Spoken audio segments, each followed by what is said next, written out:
أنا قعدت 12 سنة عشان أستوعب إن رقبة إريكا مقطوعة أصلا، والقاتل الحقيقي هو دراكولا نفسه.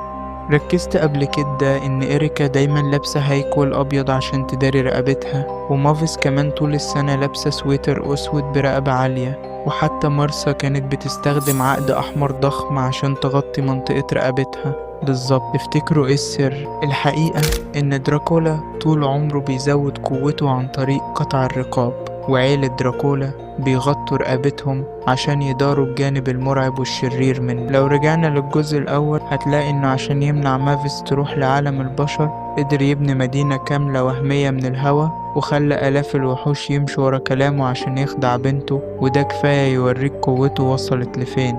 حتى فان هيلسينج نفسه سواء وهو بيطارد دراكولا زمان أو حتى لما بقى روبوت دايما كان بيغطي رقبته عشان خايف يكون هو الضحية الجاية ودراكولا يمتص دمه.